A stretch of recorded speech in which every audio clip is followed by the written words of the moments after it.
Hello and thanks for joining us. This is the Signature TV 30 Minutes. I am Vin Martin Obiora Ilo. In the headlines, NSAS attack the message and not the messenger, says CAN chairman. Mena's case court grants Ndume bail. Fuel, electricity, hike. Federal government labor meeting adjourned to Monday. Argentina bids final farewell to Diego Maradona. And now, the details of the news. The President, Christian Association of Nigeria and co-chairman of NIREC, Dr. Samson Ayokunle, has urged the government to stop the prosecution of the NSAS campaign promoters, but to always tackle the problem before it degenerated.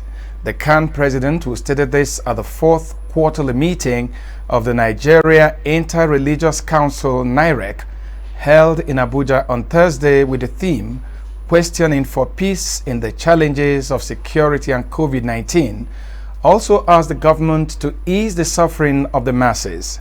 Damilola Abudu tells us more.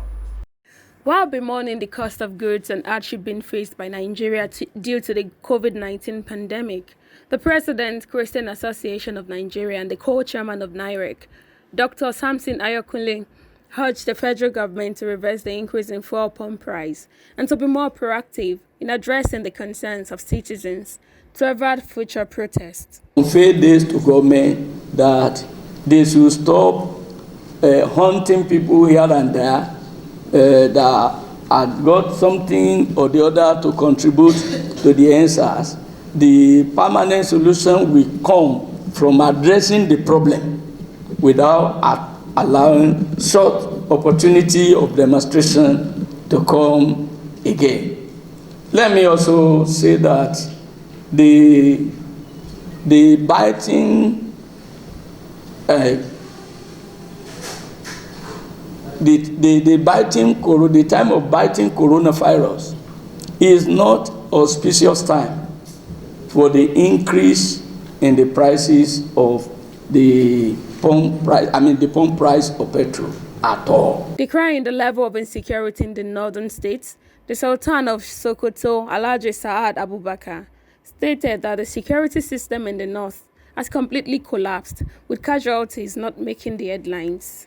We are so insecure in the north that people find ways and means of keeping at least something in the house so that when these bandits come, they will give them something, they will let them free. Some couple of weeks ago, 76 people were killed in Sokoto by bandits in a day. It's not a story. I personally went to the village for condolence, myself and the governor, in the eastern part of Sokoto. You don't hear these stories because it's in the north, because we don't have media that's strong enough to bring out these atrocities of bandits.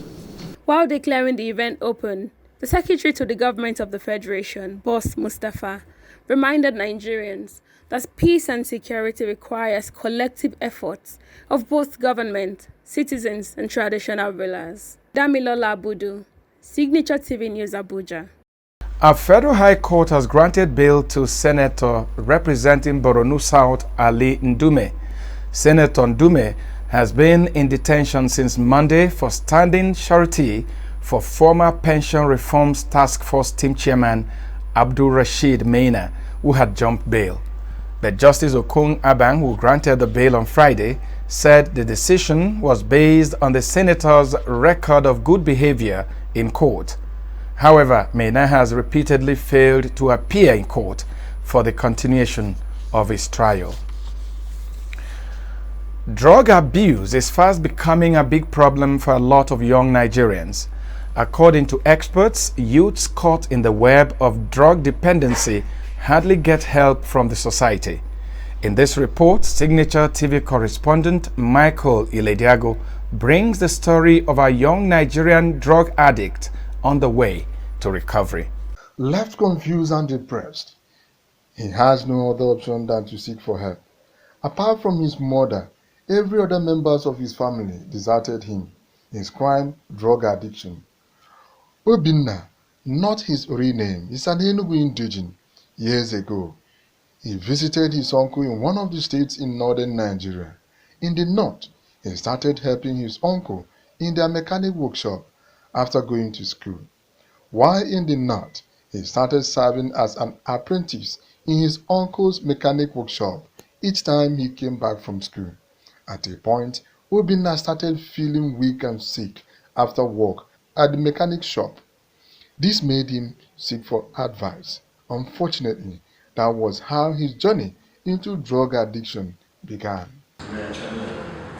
Well, I started this job 2011 when I went to Adamawa State to stay with one of my uncles.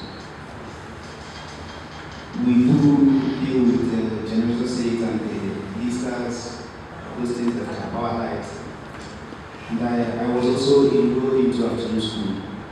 So sometimes after work in the morning, I would go to school. I would be feeling tired and dizzy and all the rest of them. So one day a friend just approached me and he asked what was the problem. I told him everything. So he now had to introduce me to that drug. Though I didn't know what it was then. I was told that the drug was to relieve me of those pains and help me keep going. That is how I entered into it. When his dependence on drugs became too unbearable, his uncle sent him back to Enugu. On his return to Enugu, his family was not welcoming. Last month, October 2020, he began the search for a way out of his drug problem, but became more demoralized when many health centers he visited could not help him. Obinna revealed that whatever quantity of drugs one needed, it could be bought on the streets of Enugu. Drugs are freely sold at Obeteme Market, Enugu, though the sellers, as he claimed, are smart and hardly sell to strangers. It wasn't so hard.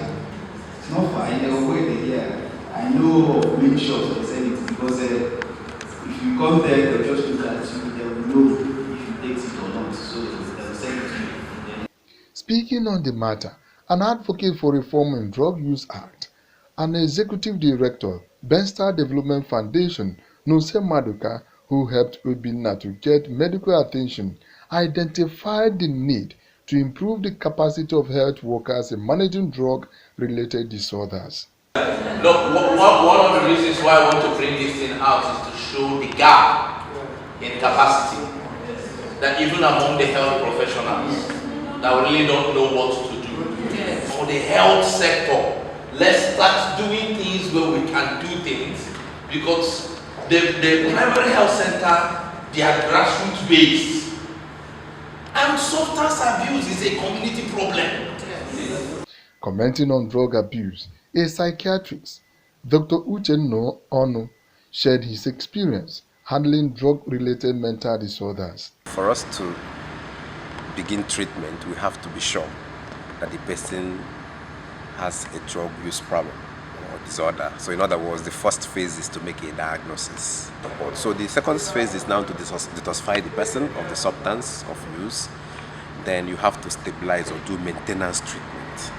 In his contribution, Nigerian focal person for peace, Anthony Nkwota, highlighted the connection between drug use, infectious diseases, and AIDS, as well as the economic impact of drug abuse on the society. Drug use and drug dependence and all of that related stuff to be looked from a public health perspective first before the economic benefits it gets to people who peddle, to the government, and then the hardship that it puts people who use to. For the uninitiated, finding drugs to buy on the street might be difficult, but for folks like Obinna, the drug peddlers know them, and getting the drugs are easy, further compounding a problem that is already ruining millions of Nigerian youths. Michael Ilediago, signaturetv 30. The meeting between the federal government and the organized labor over the recent hike in the pump price of petroleum and electricity tariff has been adjourned to Monday. This is to enable the federal government do a proper consultation on the pump price of petrol, with Labour insisting on the reversal of the price. Both parties had reconvened on Thursday evening, days after the Labour leaders walked out of another parley with the federal government to discuss the matter. In his opening remarks during the meeting in Abuja, the Minister of Labour and Employment, Dr. Chris Ngige, said Sunday's event was not a walkout but a recess. He insisted that both parties, the government and the Labour, were working for the betterment of the nation. On his part, TUC President Peter Esele stressed the need for sincerity on the part of government to enable the meeting to arrive at a logical conclusion. The NLC President Ayuba Waba was absent at the meeting, but he was represented by the General Secretary of the National Union of Electricity Employees, NUEE, Joe Ajero. Ajero disagreed with the remarks of the Labour Minister and the SGF that the last meeting was a recess, insisting that it did not end peacefully. The Defense Headquarters says troops of Operation Wellstroke and Accord have arrested 8 bandits and eliminated 3 in different operations in Benue, Nasarawa, and Zamfara states. The coordinator, Defense Media Operations, Major General John Enenche, disclosed this in a statement on Friday in Abuja. Enenche said the troops of Operation Wellstroke eliminated 3 bandits in an encounter around Asogo village in Katsina Ala local government area of Benue State. He said the operation was conducted following credible intelligence on the hideout of some notorious elements who were alleged to be terrorizing the area.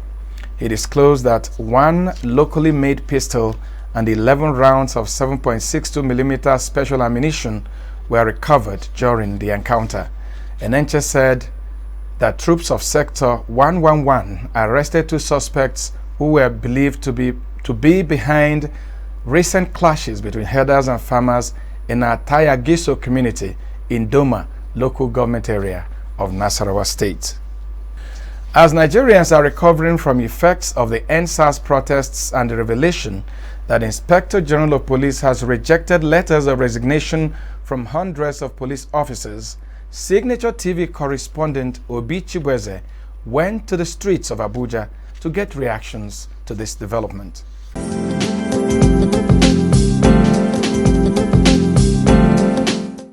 The police, their own situation has been a very pathetic matter, because in terms of welfare, the police are not always attended to. In terms of remuneration, 0. Personally, I am of the view that I'm supporting the IG, Inspector General of Police, for him not to allow the police to resign or to retire. But if you reach your retirement age, it's allowed. But if you should allow the police to resign, I think the Nigerian security will be in such a manner that will be a disaster to the nation. It's not the right thing, but if they must come back, let them listen to the masses, and also they should also involve communities. They should make sure that they provide the facility that required to carry out this their duty, to make sure that their duty is more effective. If not, I think their life is at stake, because they are still a loved one like us. It's a good step. As a father, he is the father to the police. And for him to reject it is a good step, because if he allowed them to resign, it is going to be an injury to the whole police system. I think what the step he has taken has been a good step so far. But somebody like me, I will encourage the IGP to listen to the cry of this policeman, especially to the federal government level, so that they will address the security challenge in all. Okay, they shouldn't be in a haste to leave. Even if they are going to leave, there has to be some lay down rules for them to leave. They cannot leave to a certain, because number one, we are not certain when they leave, what are they going to be doing? You know, if their condition is not good for them to remain, all they should have done is to agitate for more improvement of their condition of condition of service, that is welfare wise and salary wise. But for them to go now, I think it's a risk, because they may still, out of bitterness or frustration, engage in still more criminal issues. About their welfare. Second, about their uniforms. Uniform not supposed to sell for outside. Police supposed to give all police officers uniform.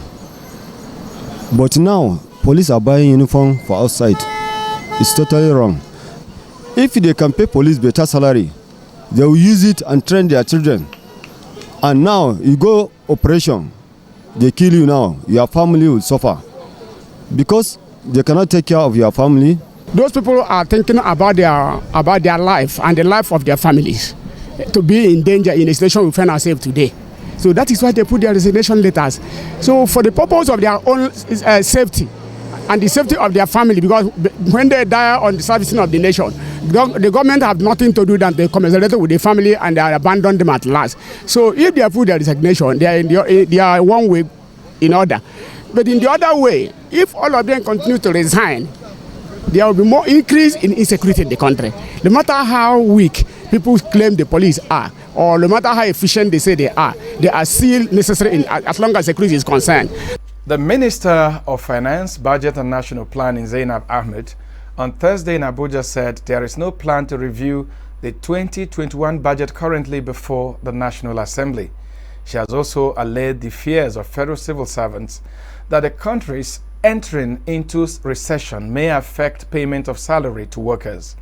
Briefing journalists after the weekly virtual Federal Executive Council meeting, FEC, at the State House in Abuja, Ahmed said even the consequential adjustment in the 2020 budget wholly addressed salary matters.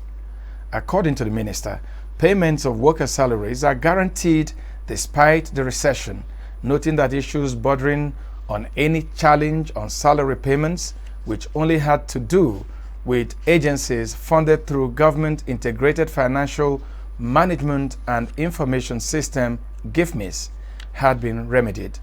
She further explained that should any challenge on salary payments eventually arise, all that will be done is to move funds from the service-wide vote in the budget to the affected agencies so that they can pay salaries,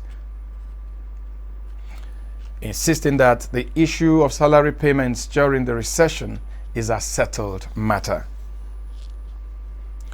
Governors of the Northeast on Thursday decried allocation of 43.32 billion naira to the Northeast Development Commission in the 2021 federal budget for the execution of capital projects in the entire region. They described it as a paltry sum in the face of a daunting infrastructural deficit confronting the region. This was contained in a communique issued by the governors of the 6 states of Adamawa, Bauchi, Borno, Gombe, Taraba, and Yobe, who met in Yola under Northeast Governors Forum. Governor Ahmadu Finitri, the host governor, read the communique at the close of the NEGF meeting chaired by Governor Babagana Zulum of Borno State, attended by Governor Bala Mohammed, Bauchi, Inuwa Yahaya Gombe, while the governors of Yobe and Taraba were represented by their deputies. In business, the group managing director of Nigerian National Petroleum Corporation, NNPC, Melik Kyari, says the corporation deliberately shut down the nation's refineries because they no longer make sense to be operated. The GMD disclosed this when he appeared before the House of Representatives Committee on Petroleum Upstream on Thursday in Abuja. He said that the NNPC was unable to supply crude oil to the refineries, adding that it was only Excravos pipeline which the NNPC managed to sustain through contracting process. The GMD also said that the activities of vandals made it impossible for pipelines to be operated, adding that from January to June, it had lost petroleum product close to 43 billion naira. National Insurance Commission on Friday issued licenses to 3 new insurers and 1 reinsurer. The Commissioner for Insurance, National Insurance Commission, Sunday Thomas, disclosed this while handing over operational licenses to the 5 firms at Nikon head office in Abuja on Friday. He stated that Nigeria now has 4 new insurance firms and 1 reinsurance company. The new firms, according to the Commissioner, are Air Insurance Limited, General, Stanbic IBTC Insurance Limited, Heirs Life Assurance Limited, Enterprise Life Assurance Company, Nigeria Limited, and FBS Reinsurance Limited. The federal government is appealing for more crude oil production quota from the Organization of Petroleum Exporting Countries, OPEC. President Buhari, who made the appeal on Thursday at the State House in Abuja while hosting the Secretary General of the African Petroleum Producers Organization, APO, Dr. Omar Farouk, said Nigeria's huge population and fiscal development deficits should be considered by the oil cartel when sharing production cuts. Malam Garuba Shehu, Senior Special Assistant of Media and Publicity to the President, in a statement said Buhari observed that Nigeria needs all the resources she can gather from all sources, considering the weight of the responsibility of the nation with 200 million people with severe deficit in infrastructure. He welcomed APO's decision to site the headquarters of the African Energy Investment Corporation in Abuja, pledging Nigeria's full support in ensuring the successful takeoff of the organization. And now the stock market. The volume and the value of stocks traded on the floor of the Nigeria Stock Exchange maintained a negative stance at the close of trade on Friday. The volume of stocks traded fell to 190,280,082 stocks from 257,555,941 stocks traded on Thursday, a 26.72% reduction. The value also went down from 3,529,621,383.59 to 3,501,831,401.75 naira, a 5.64% fall. However, the all-share index rose to 34,885.51 from 34,803, 0.24% rise. National Aviation Handling Company was the topmost gainer among other 30 gainers on the chart. Its share price rose to 2.4 naira from 2.2 traded on Thursday, a 9.09% gain per share. However, Portland Paint Nigeria PLC was the top loser among other 16 losers. Its share price plunged from 2.85 naira traded on Thursday to 2.61, an 8.42% fall. And on the foreign scene, huge crowds bade a grief-filled farewell on Thursday to Argentina's favorite son, Diego Maradona, before he was buried on the outskirts of the capital after a ceremony at some point descended into chaos. As darkness fell, the football legend was laid to rest after a ceremony attended by family and close friends in the leafy surroundings of the Bella Vista Cemetery outside Buenos Aires. Football superstar Maradona died on Wednesday, aged 60, sparking mourning around the world. The peaceful farewell at the cemetery contrasted sharply with the sometimes raucous scenes of his send-off in Buenos Aires that seemed somehow in keeping with the player's tumultuous life. Tokyo Olympics test events will resume in March, and a decision on fan attendance will come in the spring, an official said on Friday. As preparations continued for the postponed games, despite ongoing coronavirus fears. The comments from Yasu Mori, Deputy Executive Director of the Games Operations Bureau, come after International Olympic Committee Chief Thomas Bach last week said he was very confident the Games will have fans. The Tokyo Olympics were postponed for a year over the coronavirus becoming the first to be rescheduled in peacetime. The 2020 Games will now start on July 23, 2021. Please do remember to stay safe, maintain physical and social distancing, and wear your face masks while going about your daily activities. That's the Signature TV 30 Minutes. On behalf of my producer, Damilola Abudu, I am Vin Martin Obiora Ilo. Thanks for watching.